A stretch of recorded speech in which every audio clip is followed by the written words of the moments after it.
But that's it basically. Norwich and back in 3 cars with a limited amount of fuel and a limited amount of time in a car that I don't even know. This is going to be a bit exciting.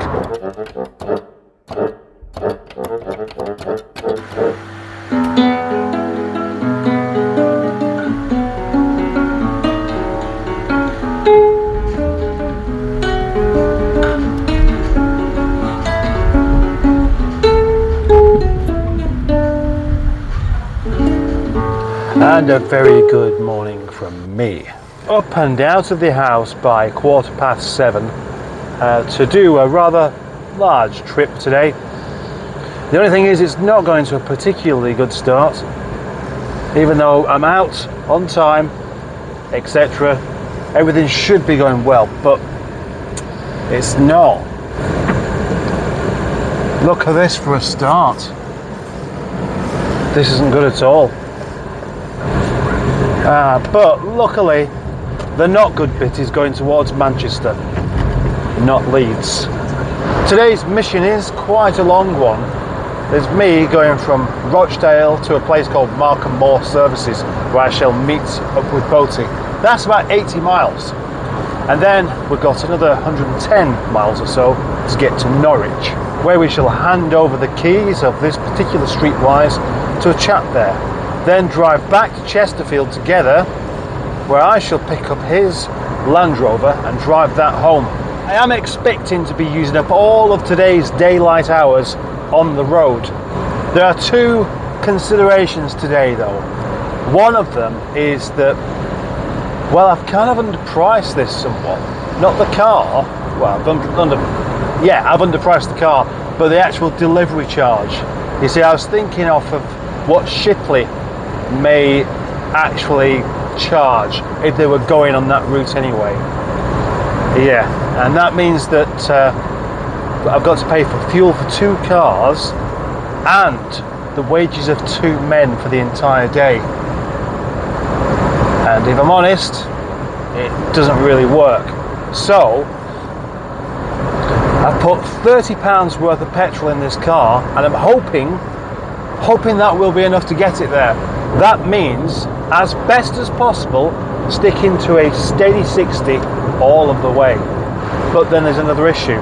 Boaty does have a job as well, and he's at work today, or this evening in fact, so he's got to get back in time for that, which means that I'm also under pressure for us to get there and back in a particular time.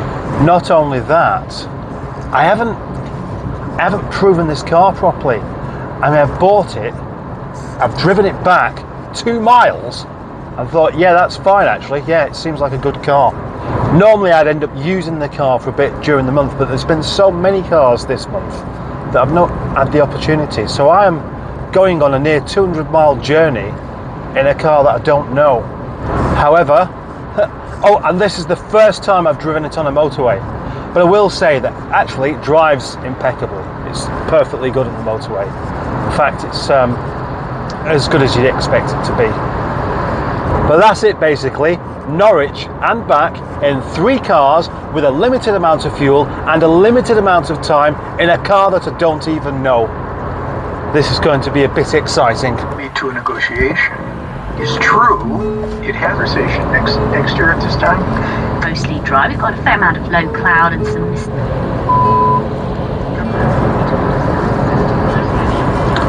And I should imagine that we are at the end of the bad traffic, because everybody's going to the M1, either north or south. Very few people go all the way east to the A1.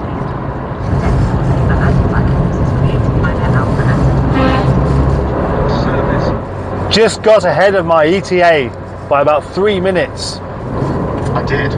Continue on A1 for 8 miles. Repeatedly, when I was growing up, I didn't even envisage I'd be sitting in this studio with you. She always said, I'm gonna get out of this. Not moving very far at the moment. So I may as well have a break to tell you that Senior Mustard's dogs like Classic FM, which is a bit strange because that's a commercial station. Surely they must get annoyed with the adverts. Well, after a good 10 or 15 minutes worth of nothing. We're starting to move.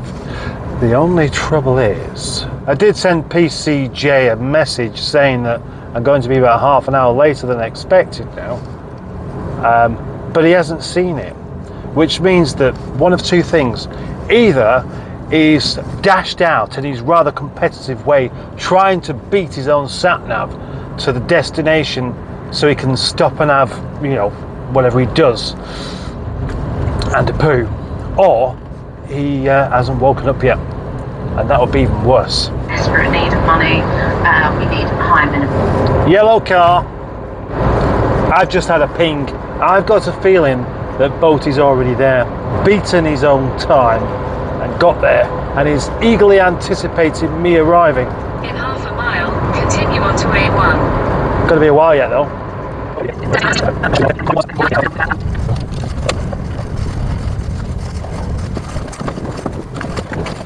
He's not here. May as well check the fluids, hadn't I?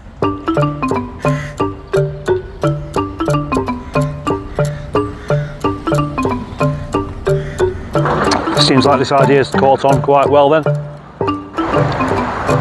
Look at his parking. Look at that, just look at that parking. I came in the no entry as well. I know. Now, unusually, we're not wasting any time. Towards Cliff Gate, A57. We're not wasting any time whatsoever today. Where's he gone? Oh right, good, he's behind me. Couldn't tell then. Just set off so slowly and just he wasn't really there. Whenever I embark upon a journey like this, I think, oh, it's not that far, it's just this part of the country, and you know, and I underestimate it ever so slightly. And what I underestimate is the amount of time it takes rather than the distance. I think, what, 190 miles, 195 miles, it's not that far, but it never really goes that easily. I've got 104 miles to do now, and my sat-nav is saying it's going to take me 2 hours, 2.5 hours in fact. I think that's quite a long time for 100 miles. Might as well cycle. That was definitely the quickest stop that we've ever done at a Surfaces. It was just basically stopped, opened his bonnet, pulled out his sausage roll and shared a bit with me, and then we're off again. Receding gums. It's just starting to rain, and here's an interesting point actually, that today is one of those days where it gets gradually cooler as it goes along rather than gradually warmer. 7 o'clock I set off out and it was 15 degrees. Now into the afternoon it's going to be quite a bit less than that. Yesterday was like a proper summer's day. Next week it's going to be snowing. How much of this can you believe? Well, find out. It would be fabulous. I do like the warm weather, but just for the novelty aspect, if it was snowing next week, I'd find that brilliant. Let's hope that Boaty's got his sat-nav on and he's not just relying on following me, because I can't see him at all now. He's disappeared way back there somewhere. Come on mate, where are you? He's properly disappeared. Turn left onto Beckingham Road. This is where we need long-range walkie-talkies. I'm trying to go really slowly along here to keep an eye behind to see whether he's about to appear, but he's still not. I need to pull over really, just to make sure. In August. Where's he gone to? If he's not following the sat-nav, he's going to be in trouble here.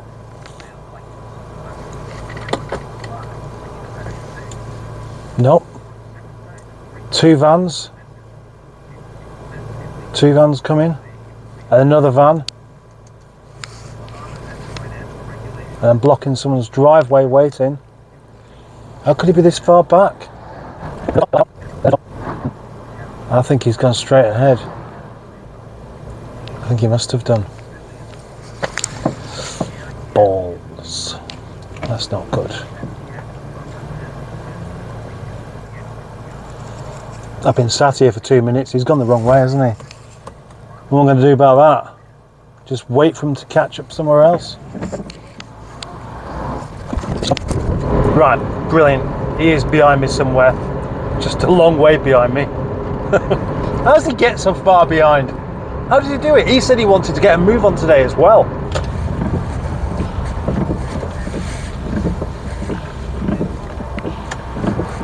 Apparently he's behind me. All I've got to do is wait for him to catch up.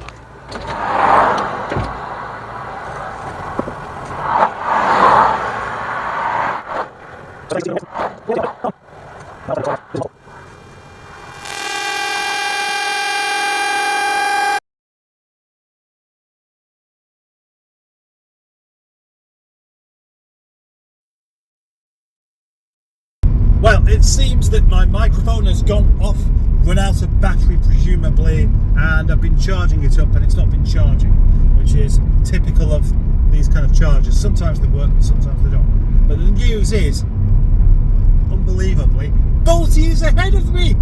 How's he managed that? He didn't overtake me at any point, but he's about 10 miles ahead of me suddenly.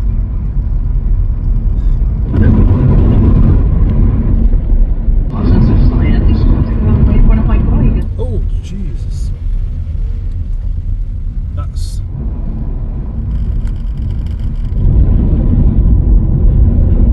Education system should ensure that.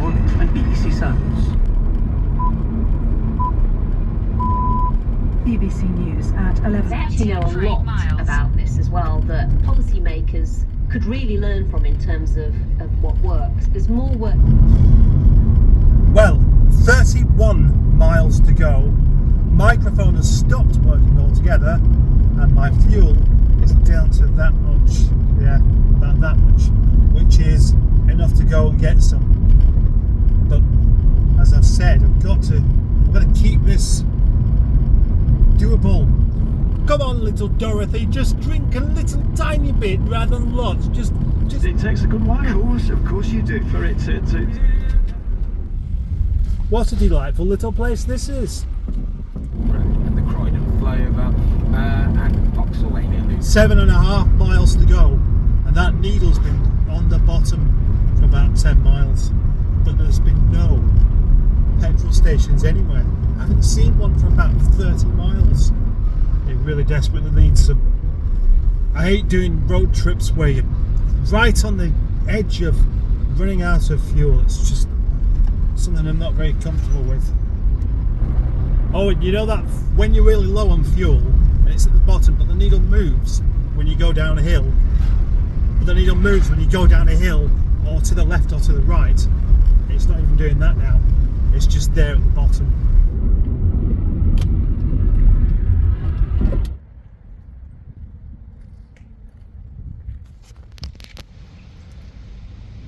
How disappointing.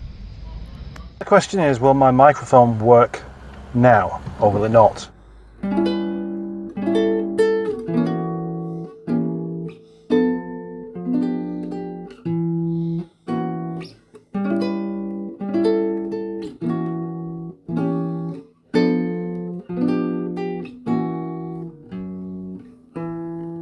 wobbly thing.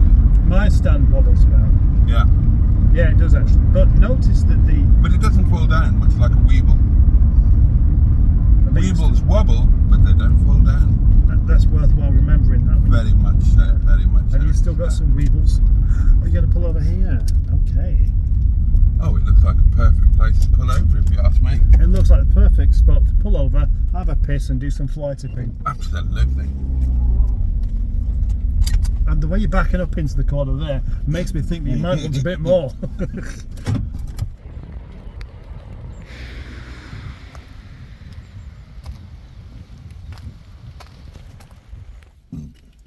He's just accused me of being too fat for his car. You've broken the stick. Oh, fuck. Yep.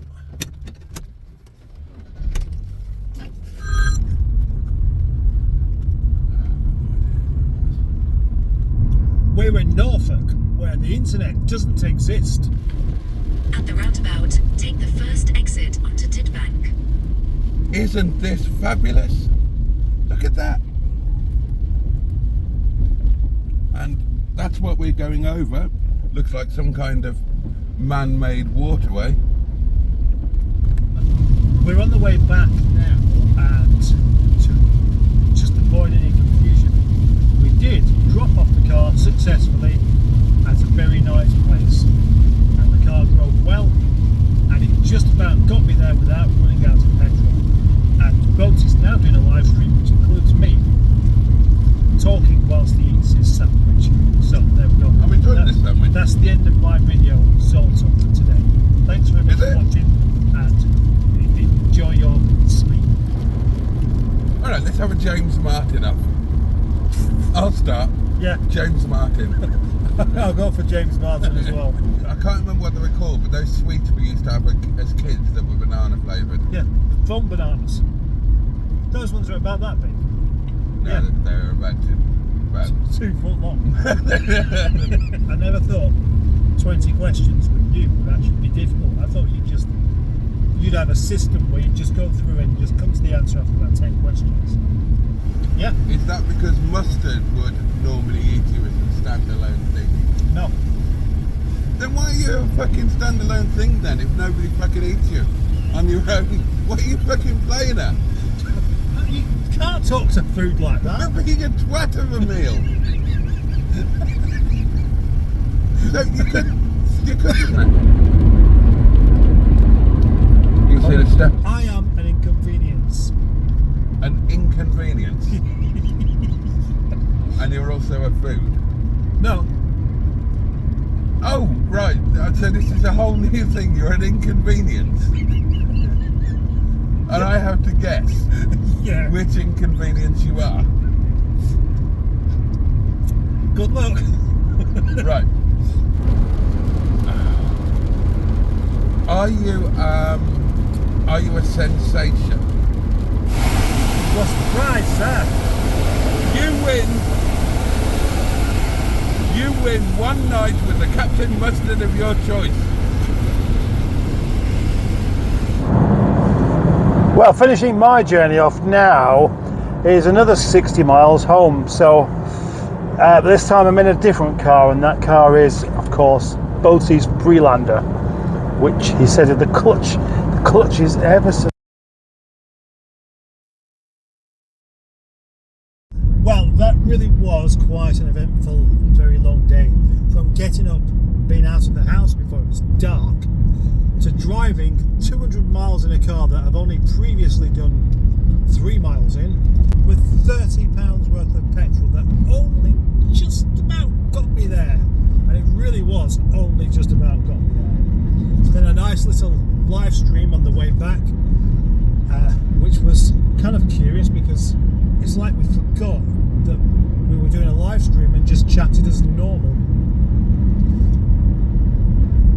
To then taking this Land Rover home as well, which will be going for an MOT quite soon. Let's hope this one passes and doesn't want to spend time hanging about in the yard.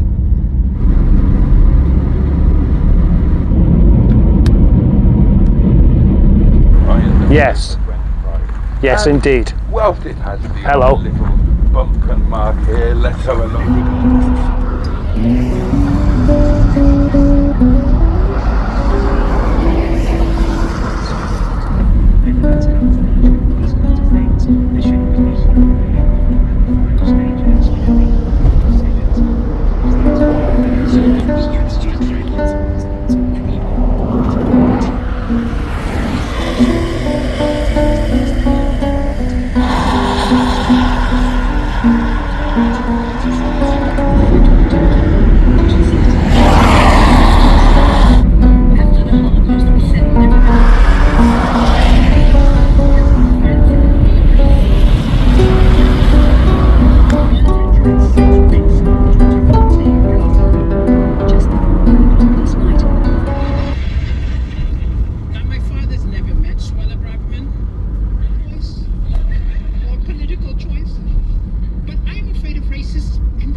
Are afraid of the groups who are afraid of them.